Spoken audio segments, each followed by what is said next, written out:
I'm Nell, solo parent and hardworking mom. Today's episode is my attempt to tell viewers my trials and tribulations surviving in poverty as a single Filipina mom. I don't need pity or comforting.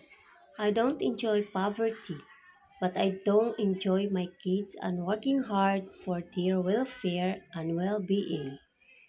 I didn't choose this life, but this life chose me. I am a mother. I am alone. I am poor. And yet I'm still here, still fighting. My name is Nelda. I have two kids, a boy and a girl. Their father was just a child creator, and I will leave it at that. The man I once loved became a ghost, and I was left with more than just heartbreak. I was left with mouths to feed and dreams to worry. Every day begins before the sun rises. I cook breakfast, wash clothes, and clean the house. Then I prepare for my day's work, in which I hold several jobs. I rush back to make lugaw for the kids, stretching rice, garlic, and whatever magic I can summon to make it seem like a meal. Sometimes we skip meat for a week. Sometimes even rice runs out before payday. Fish and vegetables are a primary source of meals. What's hardest isn't poverty. You get used to worrying about small things.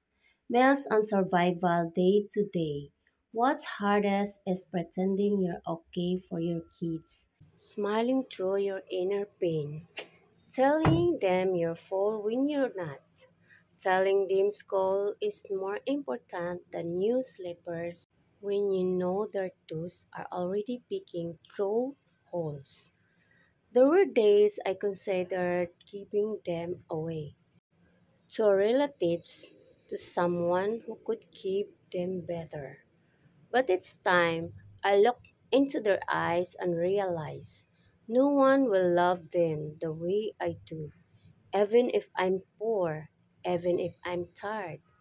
People talk, single mom yan, siguradong pabaya, walang asawa, baka ibang lalaki na naman yan. I heard them, behind my back, at the palengke, at school meetings.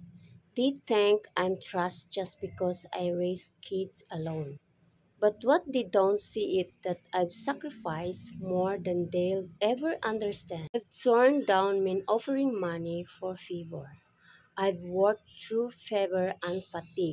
I walked many kilometers when I didn't have fare to work for 200 to 400 pesos daily.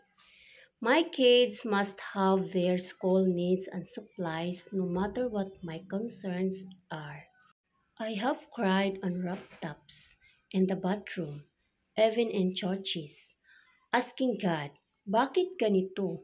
Bakit ako? But I never curse Him because somehow, some way, I still get through. We always do. During the pandemic, things got worse. No work, no ayuda came for 3 months. We live on biscuits and boiled water. My daughter asked, Ma, are we going to make it?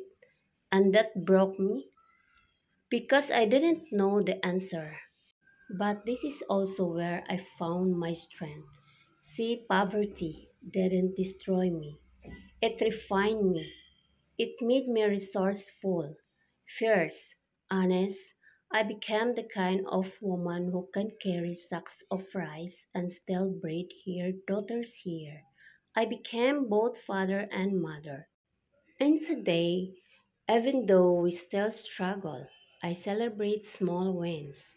My daughter is 18 now and attending caregiver training. My son is working and progressing. I started selling products on the sideline and have worked at the small pedicure shop for many years on minimum wage. We may not have much, but we have each other. And to all the women like me, to all the single Filipino moms out there who feel invisible, I see you. You are not weak. You are not a failure. You are a warrior in disguise. No man, no money, no mansion could match the strength we carry every single day. So don't let the words define you by your poverty or by your past. Let them know you rose above it, that you endured, and that in your quiet strength you are a mother, and that is enough. I get lonely at times for a male companion and dream of marriage and a complete family. I want a home, not a room, and I definitely would like to travel. However, I'm realistic and practical. I'm constantly striving to make tomorrow a better day and the future an upgrade from the present. In poverty, you can't dream too much because survival is constant and enduring. Thank you for donating and subscribing to my channel. We are family. See you next episode.